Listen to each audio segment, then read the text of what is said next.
Olá você, telespectadora. Olá você, telespectador da TV Cultura. A partir de agora você acompanha a edição desta segunda-feira do Opinião Litoral.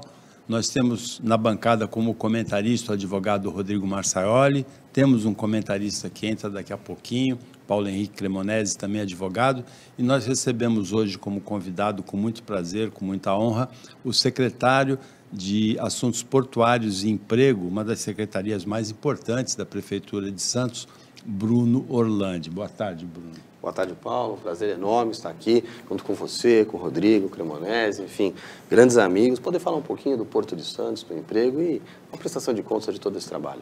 Você assume a Secretaria de Assuntos Portuários e de Emprego de Santos num momento assim muito diferente da autoridade portuária, pela presença no Ministério de Portos e Aeroportos recém-criado do ex-governador de São Paulo, ex-prefeito de São Vicente, Márcio França, que tem extrema familiaridade com as questões da nossa região, não é? Exatamente. Para nós é um momento importantíssimo, porque a gente fala que as coisas estão muito alinhadas. O ministro de Portos e Aeroportos, Ministério Novo, com um ex-governador de São Paulo, um ex-prefeito de São Vicente, alguém aqui da região que conhece Porto, que tem a sua realidade próxima. Da mesma forma, um secretário nacional, indicado, ainda não nomeado, mas também que é do setor técnico, que faz um excelente trabalho.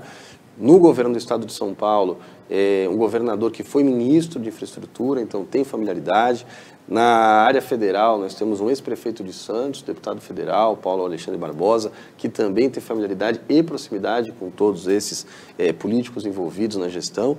E o prefeito Rogério Santos, que é extremamente sensível neste momento ao Porto de Santos. Então, a gente entende que esse alinhamento das esferas federal, estadual e municipal podem fazer a diferença nos próximos desafios que o Porto de Santos tem.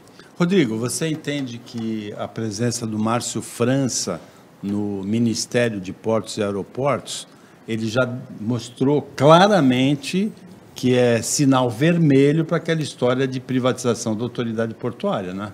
Sim. Boa tarde. Boa tarde, Paulo Schiff, Bruno, ao Cremonesi, daqui a pouco, quando estiver conosco aqui. É uma situação complicada, eu me coloco no lugar do Bruno. Ele pegou uma secretaria que até o começo do final do ano passado tinha um viés de privatização, que é o governo Bolsonaro. Automaticamente muda um dos primeiros atos, primeiras manifestações do secretário, Márcio França, é dizer que não, vai continuar estatizado.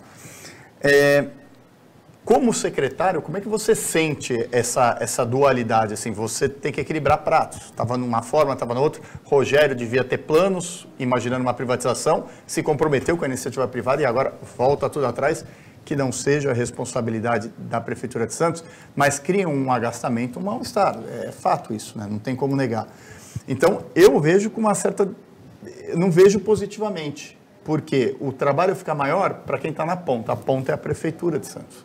Quem vai sofrer o maior embate, o impacto das inconformidades ou dos desgostos da iniciativa privada vão ser eles.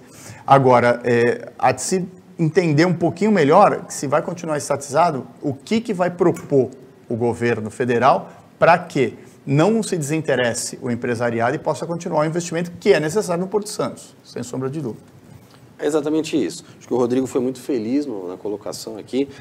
A gente vem de uma mudança de governo, né? Existia uma bandeira, uma ideologia definida no governo federal e houve alteração para o governo federal atual. Hoje, o presidente da República ele faz uma leitura distinta daquela que era feita pelo governo anterior. E isso, obviamente, impacta diretamente aqui na cidade de Santos. Em que pese o governador do estado e o ministro Márcio França ainda estarem conversando sobre esse modelo, me parece claro que a privatização não vai ocorrer. E aí, quando a gente tem essa leitura, qual é o caminho natural que talvez seja uma opção viável para a Baixada Santista, em especial para o Porto de Santos? Concessão do canal aquaviário e a concessão da parte terrestre. Por quê? Quando você consegue fazer essa concessão sem privatizar a autoridade portuária, que acho que é a grande briga, a grande celeuma envolvendo aí os governos estadual e federal, a gente consegue avançar nos investimentos tão necessários como o Rodrigo bem colocou. Hoje a gente tem a dragagem, que precisa ser discutida, o modelo de contratação da dragagem está extremamente ultrapassado, a gente faz licitação, a empresa fale para o Porto de Santos, entra-se na justiça, isso, o segundo, o terceiro colocado, para-se novamente a dragagem. Não dá mais para fazer esse tipo de questão. Você precisa fazer uma concessão onde a dragagem já esteja incluída. Da mesma maneira, a gente fala de mobilidade urbana, a ligação seca Santos-Guarujá. Não dá mais para a gente ficar discutindo projeto, túnel, ponte. A gente precisa dessa ligação seca para ontem. Isso está sendo falado há décadas. Nós estamos, pelo menos aqui, só do que eu tenho conhecimento, uns 80 anos. Então, a gente precisa desses investimentos para mudar essa realidade. Sem contar nos gargalos decorrentes da questão rodoviária. Nós temos inúmeras cargas chegando na cidade. Essa era uma briga que eu já encampava enquanto vereador. A terceira pista de imigrantes é absolutamente necessária. Nós já temos aqui um problema histórico com isso e esses investimentos são necessários. Então, quando a gente fala em concessão de algumas questões federais, seja do canal aquaviário ou da questão terrestre, a gente já começa a pensar nessa entrada de recurso. E aí, me permitam um parênteses, talvez aproveitar o processo que já existe, que está no Tribunal de Contas da União. Por quê? Percebam que esses processos começaram lá atrás. Terminou um governo e não conseguiu se entrega. Por quê? A burocracia é muito grande. De repente, aproveitar o processo que lá está para que a gente possa fazer essa entrega o quanto antes. Não dá mais para a gente falar, vamos esperar 4 anos para entregar depois de um processo novo, não. Tem que aproveitar as coisas que já existam para que a gente possa entregar para a população o quanto antes. Esses investimentos são absolutamente necessários. Agora, Rodrigo, nós ouvimos aqui, durante o governo Bolsonaro, aquele que era o secretário nacional de Portos, participou da opinião, o Diogo Piloni. Para nós, nunca ficou muito claro esse negócio de privatizar a autoridade portuária, porque a operação portuária já é privatizada.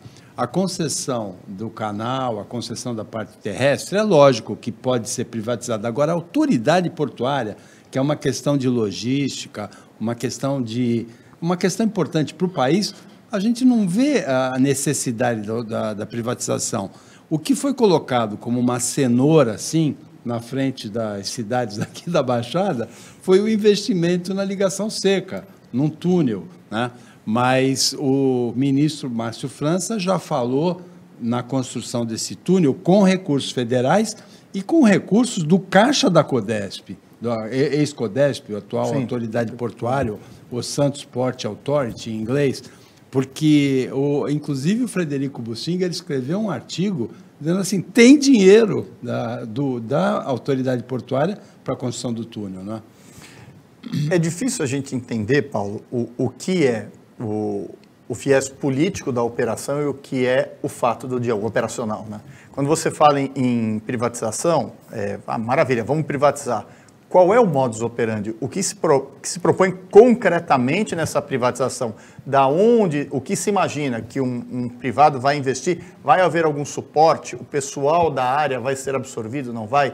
Isso vai ter um impacto de que grandeza? Há possibilidade de permutas do privado em algumas questões de obra? Exemplo, vide Ecovias, que nós estamos cansados de ver, quando dá uma dor de barriga ali na Sistema Anchieta Imigrantes para fazer algo que o governo não tem, dá mais um aditivo, uma concessãozinha. O ex-governador João Dória, inclusive, acenou com essa possibilidade sim. De uma ponte lá entre a Alemoa e a Ilha Barnabé, né, uma ponte bancada pela Ecovias. Né? A ponte eu ainda tenho minhas dúvidas, porque eu acredito que o homem, a evolução tecnológica do homem é muito maior do que a evolução da engenharia na questão de execução. Ou seja, daqui a pouco aquele vão aberto não vai ser suficiente para um... Aconteceu em outros portos do mundo. Já aconteceu exatamente em outros portos do mundo. Então, eu acho realmente que tudo direciona para o túnel. É uma necessidade premente, mas que muitas vezes fica nessa discussão de estica e puxa de quem vai arcar com esse custo. Na verdade, eu pensei que você ia dizer que eu acompanhei pessoalmente o início dessas discussões. Em 1500 e pouco, quando abriu o porto, você era uma das pessoas que estavam lá. Em 1920. Mas o Bruno, ele citou, na verdade, seriam 2 ligações secas, né? Um túnel mais no canal do estuário, na abertura do canal, e uma ponte no final do canal. Essa que o João Dória citou. Mas o Bruno, ele citou especificamente a dragagem. Você acredita que uma concessão do canal e uma concessão da parte terrestre também, principalmente por conta de avanço da ferrovia, né? Você acredita que a concessão do canal evitaria essas pendências judiciais que atravancam a dragagem? Inclusive, a gente tem o projeto de dragagem para 17 metros, né? navios com até 17 metros de calado, profundidade do estuário e não de somente 15, né? Perfeito, Paulo. Hoje, na minha leitura, se a gente consegue colocar a dragagem dentro de um contrato, uma modelagem de concessão, se for o caso, da parte aquaviária, da parte marítima, a gente teria a possibilidade de imputar ao ente privado que for assumir essa concessão a obrigação de fazer a dragagem de manutenção e até de aprofundamento. Por quê? Hoje a dragagem ela está por volta de 15 metros, mas por conta do perfil aqui do nosso porto, do solo, embaixo do mar, a gente precisa de uma dragagem de manutenção. Só que os navios que crescem no mundo estão crescendo para cima e para baixo. A gente precisa aprofundar, inclusive a praticagem já se manifestou. Aqui o calado ideal é de 17 metros, faz um trabalho, inclusive, muito bem feito aqui, deixar um reconhecimento público à praticagem de Santos. Então, quando a gente fala que há necessidade de aprofundamento, é para que a gente possa continuar recebendo os navios estrangeiros, a carga, tudo aquilo que entra no nosso porto. E é importante dizer que quando a gente fala em entrar no Porto de Santos, é entrar no Brasil. É o principal porto do Hemisfério Sul. Então, a gente precisa, sim, fazer os investimentos necessários e a dragagem dentro de um modelo de concessão, ela evitaria o que acontece hoje. Vamos fazer uma licitação. Pô, a empresa que licitou faliu, começa uma licitação do zero. Se você faz uma contratação dentro de uma concessão, fica muito mais fácil que a iniciativa privada o faça fora dos modelos burocráticos que a legislação coloca ao poder público. E, por outro lado, pô, a empresa faliu, o segundo colocado não ficou satisfeito. Dentro da iniciativa privada é muito mais fácil de fazer essa contratação e superar esses desafios. No modelo atual, a gente passa de sabor, seja na dragagem, seja inclusive na manutenção de vias como a perimetral. Que é um outro ponto que foi especificado como prioridade pelo governo federal, pelo ministro Márcio França, né? A manutenção das perimetrais. Né? Exatamente, a gente tem um problema sério. Eu canso de receber reclamação, olha, a perimetral tem buraco. Até eu reclamo, como ciclista, reclamo da ciclovia lá no... Paulo, se você pegar o histórico, né? Eu tenho 3 requerimentos enquanto vereador reclamando da perimetral. Semana posterior a que eu assumi a secretaria, o prefeito me ligou e falou, oficia a autoridade pública, tem buraco na perimetral. E a gente tem feito isso, mas de fato a competência de toda essa questão de asfaltamento da perimetral, seja o asfaltamento natural, seja o eventual tapa-buraco, é competência da SPA, que faz um belo trabalho, mas fica amarrado nessas questões burocráticas de contratação de empresa que fale, segundo colocado que entra na justiça e trava o certame licitatório. Então, quando a gente fala em concessão e colocar dentro disso estrutura viária, coloca dentro disso dragagem de manutenção e aprofundamento, fica muito mais fácil para a entidade privada manter essa estrutura e fazer os investimentos necessários. Agora, Rodrigo, a Renata Reis, que é a procuradora-geral do município de Santos, ela falou aqui que a Prefeitura de Santos ficou sabendo pelo jornal, pela imprensa, que tinha esse projeto de privatização da autoridade portuária, né? Para você ver como o canal de comunicação que deveria ser aberto para facilitar justamente a troca de ideias, ele não é. Existe um componente aí, Bruno, que é a questão geográfica, né? Santos tem um estrangulamento geográfico na parte do costado. Imagina um navio descarrega, nós já temos uma área curta, porque nós temos uma cidade por trás, né? O que me leva sempre a uma reflexão que um conhecido nosso, o Elber Justo, presidente da MC, faz. Santos é uma cidade com um porto ou um porto com uma cidade? É uma reflexão que tem que ser feita, porque se já não tem área geográfica para desenvolver a atividade com todo o potencial que teria dos navios que aportam aqui, como a cidade vai se portar? Será que a autoridade portuária tem condição de atender isso com essa morosidade? Porque a economia mundial gira numa velocidade muito superior do que a entidade estatal hoje está acostumada. Agora, Rodrigo, eu tenho uma pergunta para você. A gente vai para o intervalo. Na volta, a gente vai ter a presença da grande estrela do nosso time de comentaristas? Ah, com certeza. Vai ser a apoteose, né? Do carnaval vai ser a entrada do Dr. Paulo Cremonese aqui nos estúdios. Então, depois do intervalo, a gente continua e agora com a presença do Paulo Henrique Cremonese. A gente volta já já.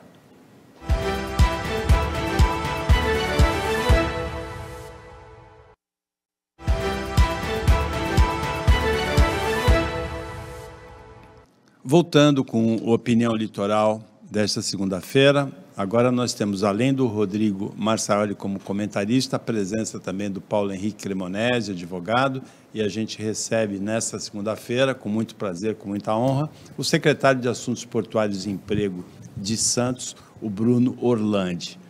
Paulo, boa tarde. Boa tarde, é uma grande honra, Orlando, boa tarde, Rodrigo Marçaioli, é sempre um prazer. Fiquei um período um pouco distante por conta aí dos estudos lá na Espanha, mas agora de volta a casa e espero poder contribuir com o programa e levar informações e trocar ideias aí com nossos espectadores, com a audiência. É uma grande honra. Bruno, explica para o Paulo se você está otimista ou pessimista em relação ao túnel. Eu estou otimista, Paulo. Estou otimista, Cremonese, satisfação enorme de dividir bancada. Você que é uma referência para todos nós, advogado, conceituado, enfim, tem uma trajetória incrível na área. Para a gente, é uma expectativa importante porque a gente falou agora há pouco, por exemplo, do caixa da Autoridade Portuária da SPA.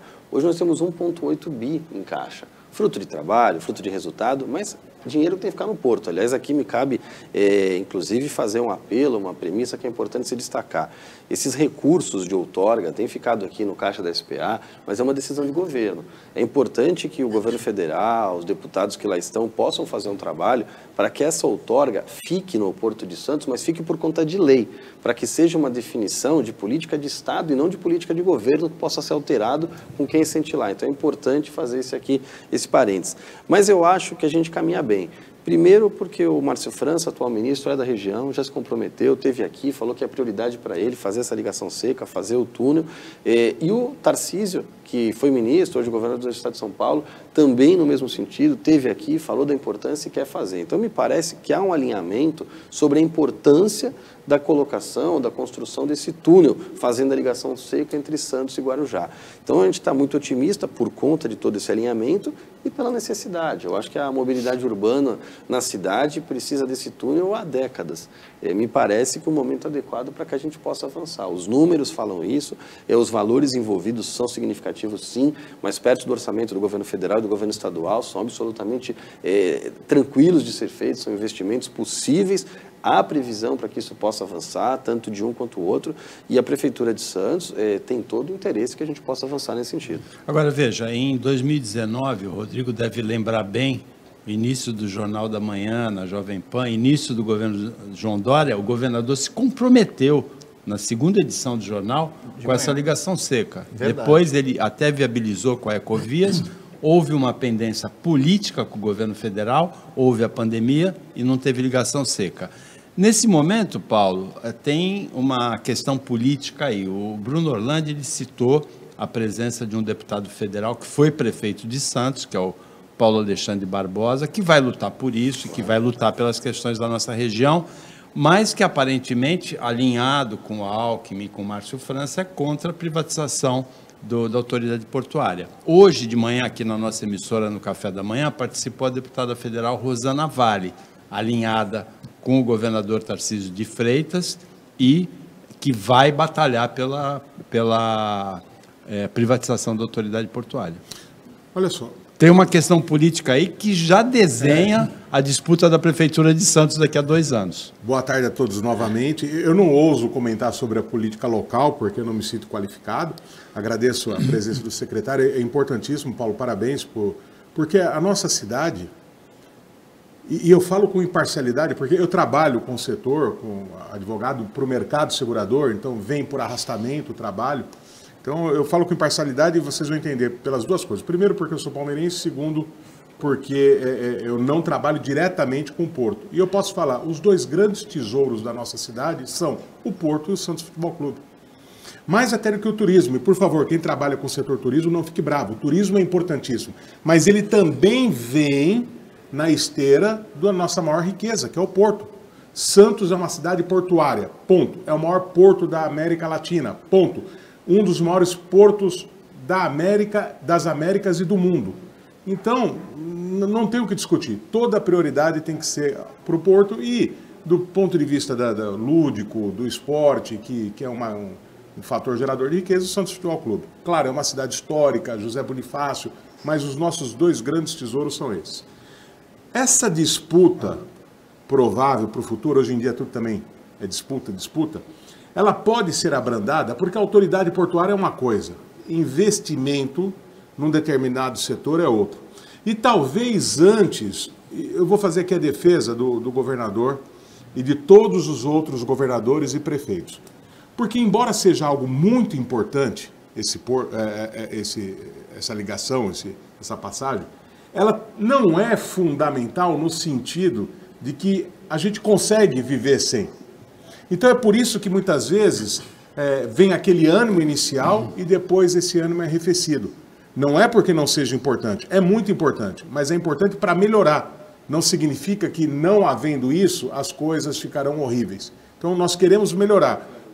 Para melhorar, tem que haver vontade política. E talvez, apesar do embate, o Tarcísio, ele é alguém ligado à infraestrutura e logística, ele gosta disso.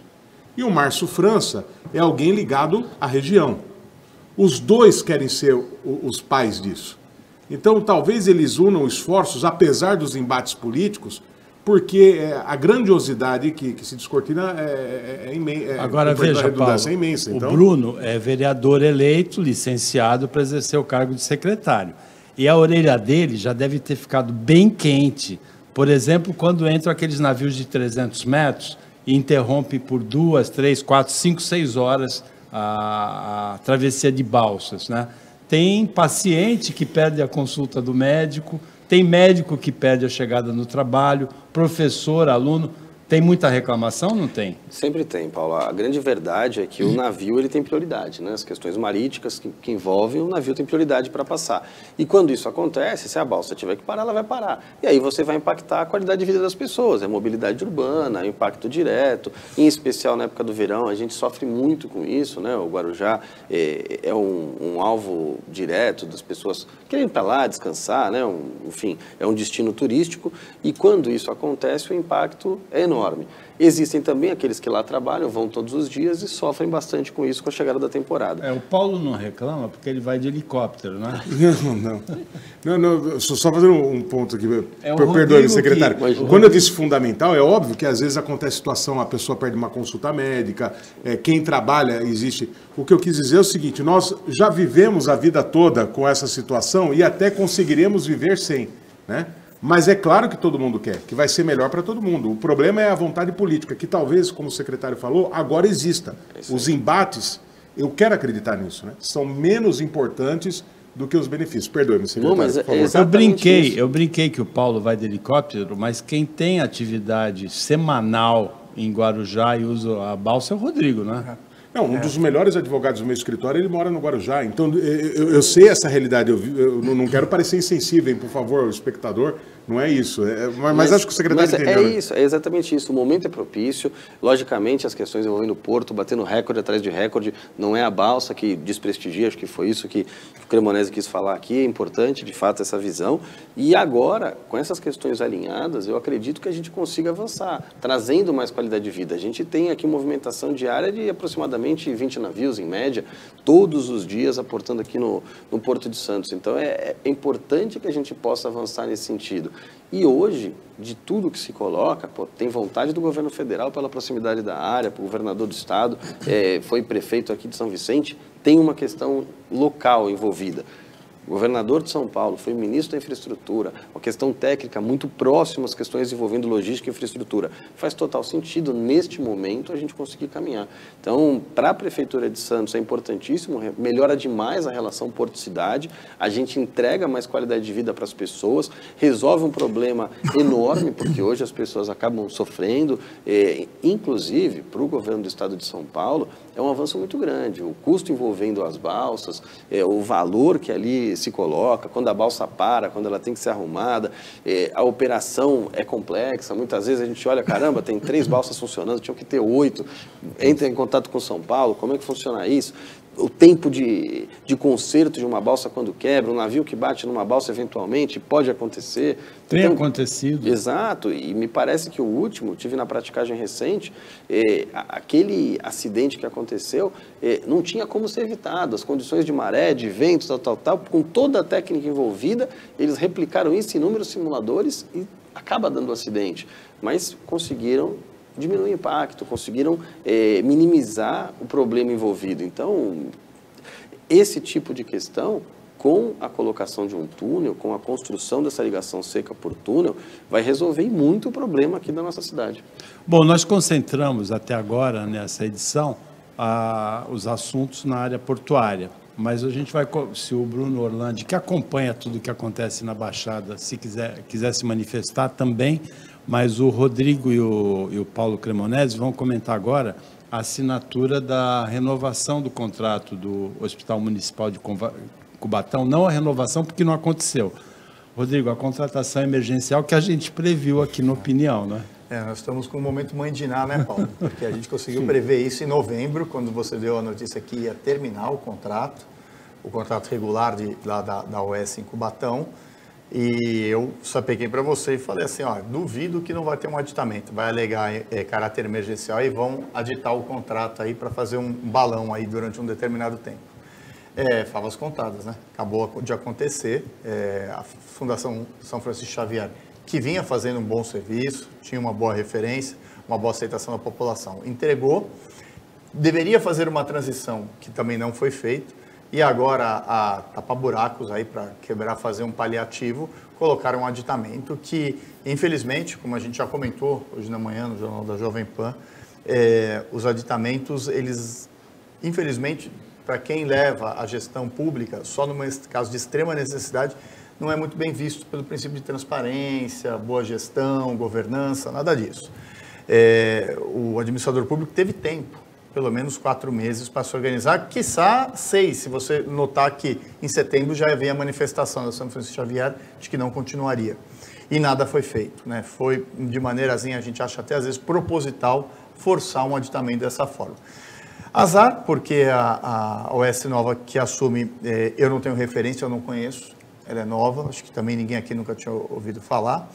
E não sei se vem com o mesmo gabarito, se vai vir com a mesma pegada e conseguindo, por ser um contrato emergencial, manter o mesmo nível de pessoal e de atendimento que vinha tendo o Hospital de Cubatão.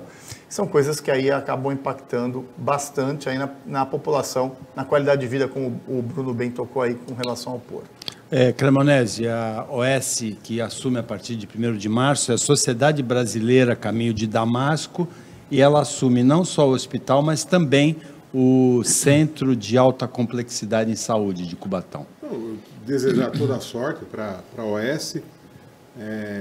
Existem aqueles que gostam desse modelo, existem os que não gostam.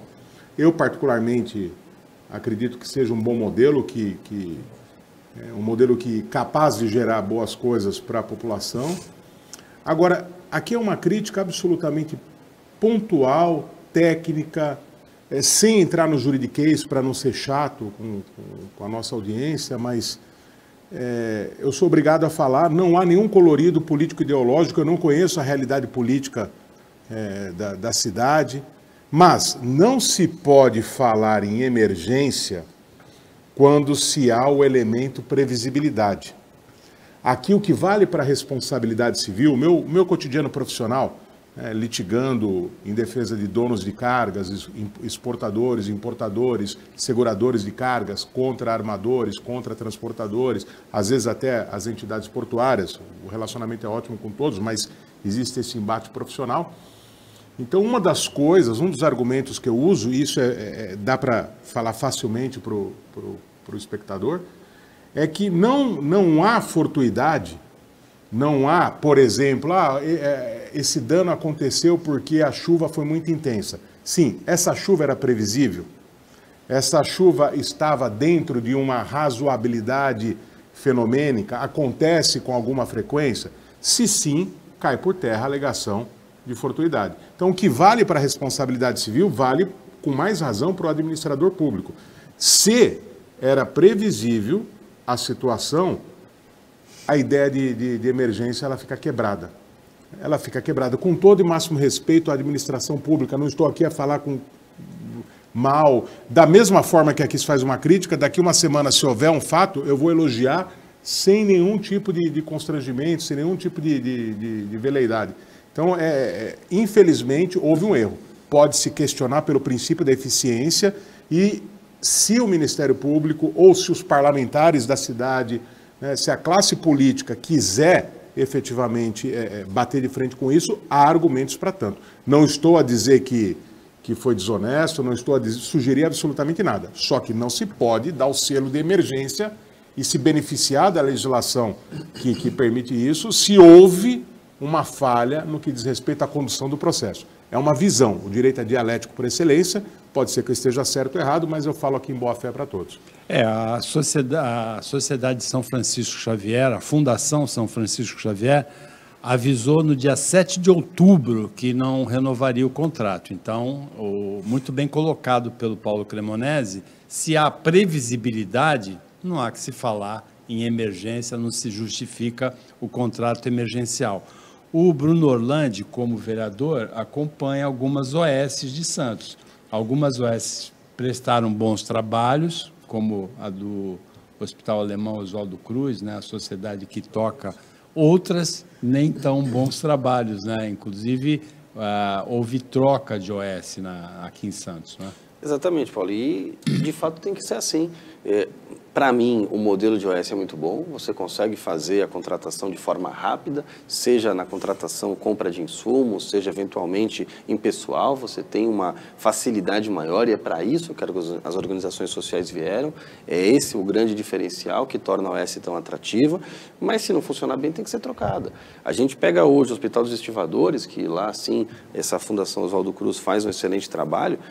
Os números são incríveis, é um hospital com uma referência na Baixada Santista, o número de nascidos vivos, é uma maternidade por excelência, as entregas que o poder público tem, em especial aqui a Prefeitura de Santos, nesse contexto, é fenomenal. Os números que são colocados depois dessa entrada são grandiosos e entregam de fato qualidade. Agora, quando você tem uma OS que está dando problema, uma OS que não entrega aquilo que ela é contratada, ela tem que ser trocada.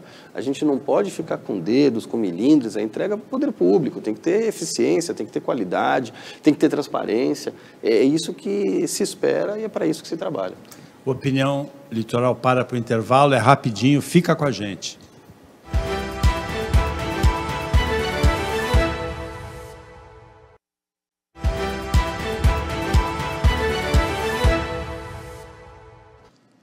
Voltando para o último bloco do Opinião Litoral desta segunda-feira, o Bruno Orlandi, secretário de Assuntos Portuários e Emprego da Prefeitura de Santos, é o nosso convidado. A gente tem muito prazer em receber ele aqui. E o Paulo Henrique Cremonesi e o Rodrigo Marçaioli participam como comentaristas. Rodrigo, o que você queria perguntar para o Bruno Orlandi? Nunca teve coragem, hein? A coragem de perguntar tudo para ele pela amizade que a gente tem. Mas eu queria saber a impressão pessoal dele nessa nova realidade. Qual foi o seu maior desafio? Como é que é estar do lado legislativo e para o executivo? Você consegue vivenciar esse choque? Porque você muitas vezes quer ter a mobilidade no executivo de realizar, outras vezes você fica um pouco engessado porque tem uma questão formal de passar pelo legislativo. Como é que é a experiência do Bruno? Fala isso aqui um pouquinho para a gente. Tem aquela história que no legislativo você é o estilingue, né, a pedra, depois você vira a vidraça no vácuo aí do que o Rodrigo falou, é a mesma pergunta, só que com outras palavras. Porque eu gosto de política, nunca me aventurei nem nada, mas gosto. Eu penso que é menos difícil ser um legislador, ser um parlamentar, seja vereador, deputado estadual, deputado federal, senador. Então, senador é um cargo pomposo. E aí eu vejo muita gente, e gente bem intencionada. No caso dele, não há nenhum escândalo envolvendo a atual prefeitura, as pessoas, os protagonistas da política. O Santos está num bom momento. Os protagonistas da política atual, os legisladores, são bons. Aí eu pergunto, qual é a motivação para um cara que é idôneo como você? Qual é a motivação? Porque eu penso que é mais fácil, como o Paulo falou, é mais fácil, tá muito mais cômodo ser vereador. Ser estilingue do que a vidraça. Não estou de forma alguma a diminuir. Eu digo, qual é a motivação para você assumir uma função dessa e de repente, porque você já é um homem público, já tem o cargo, né? E aí você aceita esse desafio de tomar pancada? Vamos lá. Eu acredito que seja perfil, entrega. Quando a gente fala em vereador, e é importante destacar que tem os vereadores da base do governo e os vereadores que fazem parte da oposição. Quando a gente tem os vereadores da oposição, com todo respeito a eles, mas eles fazem alguma crítica ou várias críticas ao governo que ali está, seja ele qual for. Se está na oposição é porque você não concorda com o plano de governo estabelecido, com a forma de condução. Quando você está na base do governo, você faz parte do governo, você está no legislativo, mas você defende aquela bandeira, você defende aquela forma e aquela aquelas entregas, aquelas metas que o governo, em algum momento, antes da eleição e depois afiançou com a eleição, para entregar para a população. Então, você defende aquela bandeira. Logicamente, quando sai daquele compromisso, olha, eu quero fazer tantas entregas, não está fazendo entrega, ou a entrega não está bem feita, você como vereador, aí sim, o estilingue, você coloca pedra, você critica, você quer que a coisa volte ao rumo. Só que você fica um pouco amarrado, porque a competência do vereador é uma competência extremamente pequena no que tange a legislação. Você vai aplicar qualquer projeto de lei, vou apresentar, ele não pode ter despesa envolvida. Qualquer tipo de despesa, projeto de iniciativa exclusiva do prefeito. Você vai falar de muitos temas considerados relevantes para a sociedade, competência federal. A competência municipal olha, grandiosamente, no caso do vereador, diz respeito às posturas municipais. Passamos de postura municipal, onde fica a mesinha do bar, que horas você consegue ficar em tal rua, eventualmente uma emenda parlamentar, quando a gente fala de lei de desocupação do solo ou de orçamento municipal, mas você acaba ficando muito amarrado. Quando você vai para o executivo, você entrega. E esse talvez seja o grande motivador para que eu fizesse essa passagem, sair do legislativo e ir para o executivo. Rodrigo falou bem aqui, é um grande amigo, não é de hoje, enfim, com liberdade para falar à vontade. E nesse aspecto é imprescindível destacar, quando você está no executivo, você entrega para a população de maneira direta. Na Câmara você faz parte desse processo, mas enquanto secretário, enquanto poder executivo, você constrói laços, você senta com o governo federal, você senta com o governo estadual, você articula inúmeras políticas públicas para ir de encontro à necessidade da população. O Bruno Orlandi, ele falou que de um cenário que seria o ideal, que no Brasil a gente não tem esse cenário, que seria do parlamentar, o vereador em relação à prefeitura, o deputado principalmente em relação ao governo, responsável pelas ações do governo. O que a gente tem hoje no Brasil é um descolamento completo. A cada projeto, o deputado, seja da base, seja da oposição, negocia em troca de orçamento secreto, mensalão, cargos, seja lá o que for.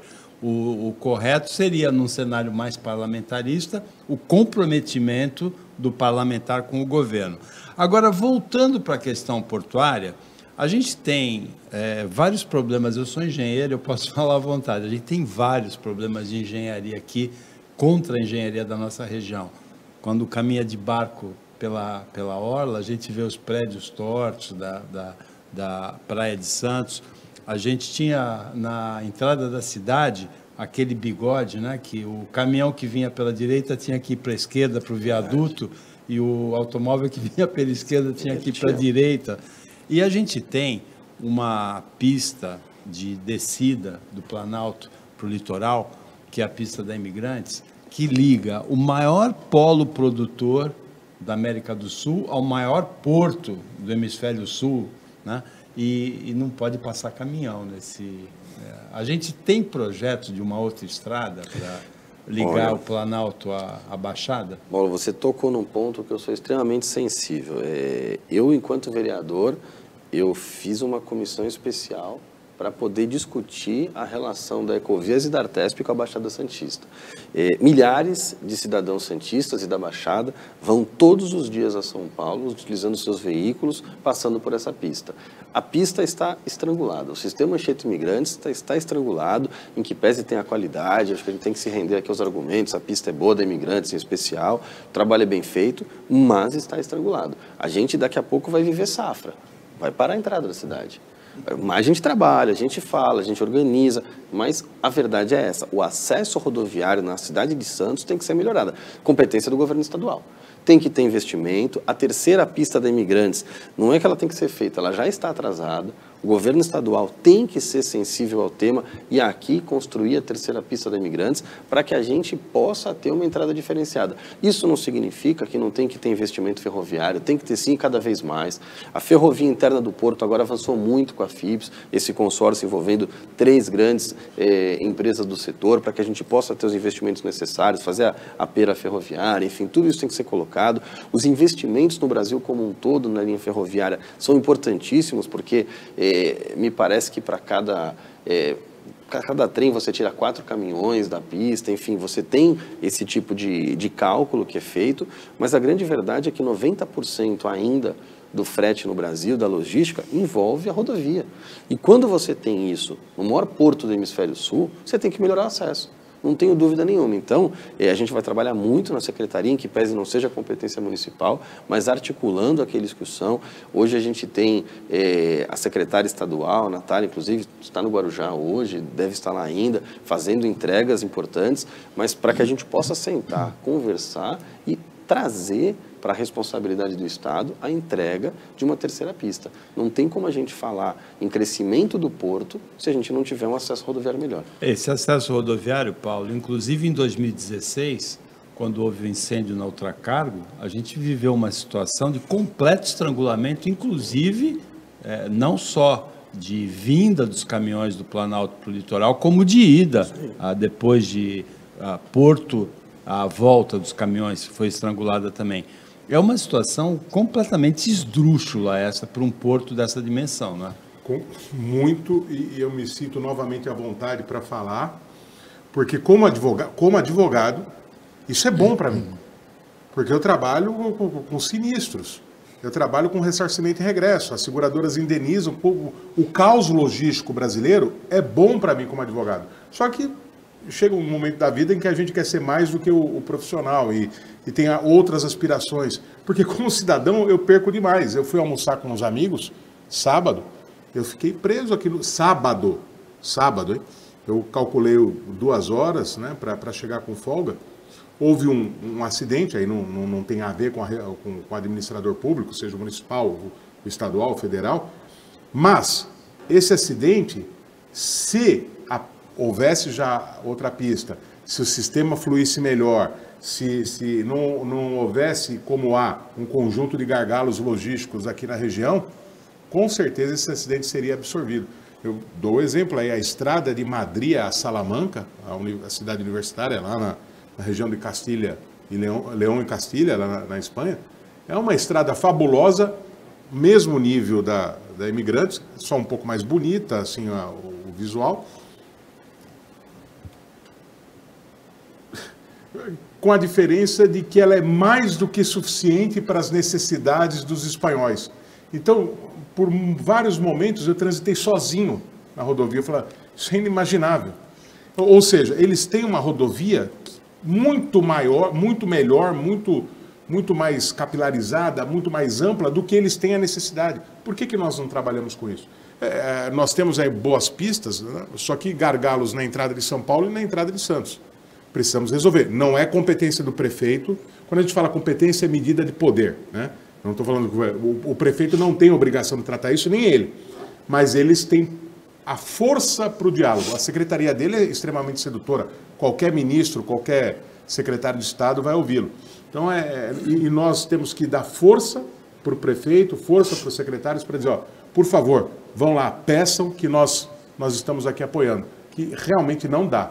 Falo com a tranquilidade de quem, como advogado, vê isso aí como algo bom. Como cidadão, peço. Né? Nós precisamos melhorar. Rodrigo, a gente tem o Bruno aqui e, embora, como disse o Paulo, a Prefeitura de Santos não tem essa obrigação, é pela Prefeitura de Santos e um pouco também pela de Cubatão, com os pátios de estacionamento de caminhão, que se regula a entrada e a saída de caminhões na safra.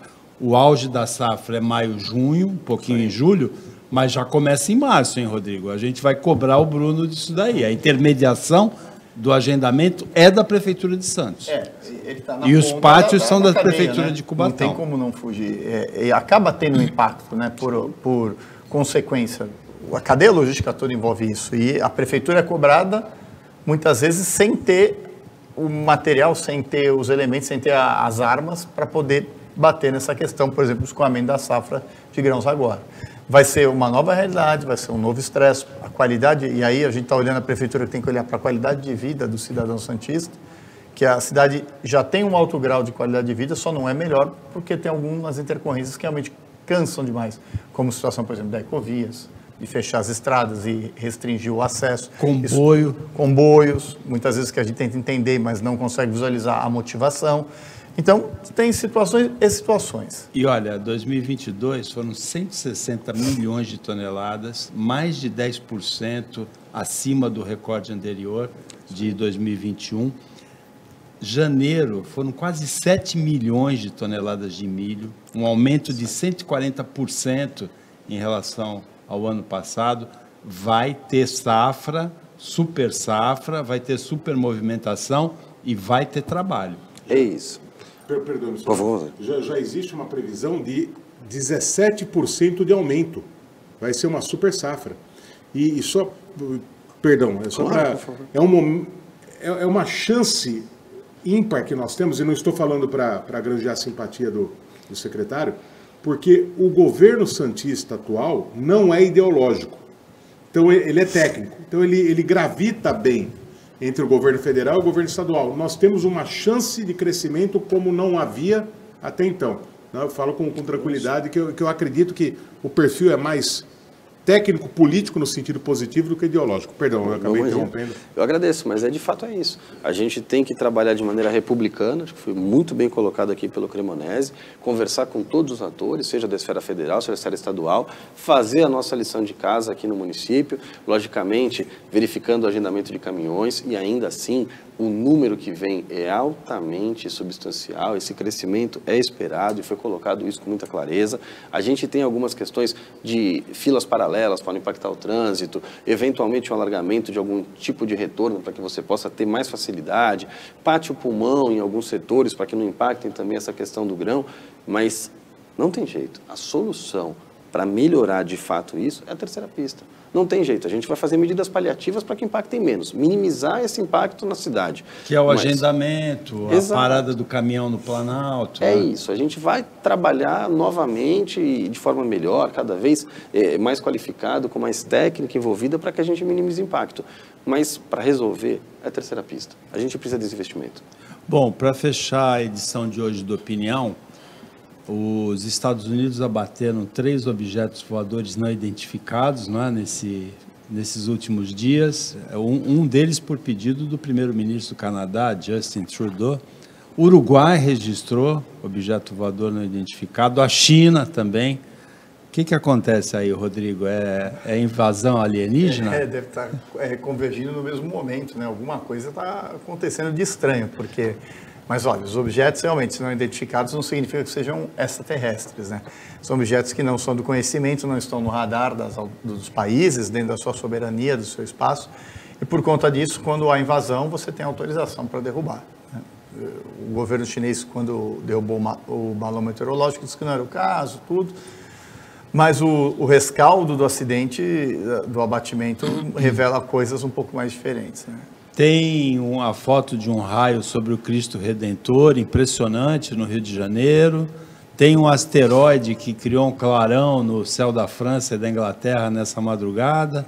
O Paulo nem dormiu direito, não foi? Não, eu tenho assustado. Convicção que é um plano da CBF para prejudicar o Palmeiras. Eu tenho essa convicção que é tudo feito para prejudicar o Palmeiras, contra tudo e contra todos. Mas, brincadeiras à parte, para quem está preocupado com uma eventual invasão de extraterrestres, vamos pensar o seguinte: se a Força Aérea Americana abateu 4 objetos voadores não identificados, que não significa, a expressão não significa de forma alguma que seja extraterrestre, é só não identificado. Pode ser algo novo aí dos russos, dos chineses, né, no embate aí com os Estados Unidos. Mas se eles abateram 4, esses ETs, se forem ETs, não são tão poderosos assim, né? Então, nós não precisamos ficar preocupados, porque abater um, vai lá. Às vezes o piloto do outro mundo não estava num dia feliz, ou houve um problema no equipamento, mas se abateram 4, nós estamos em vantagem, né? Então, temos como nos defender. Chegamos ao final da opinião. Para você, telespectadora, para você, telespectador, uma ótima semana. Agradecimentos ao Bruno Orlandi, ao Rodrigo Marçaioli, ao Paulo Henrique Cremonese e também a equipe técnica de jornalismo do Sistema Costa Norte. Até amanhã.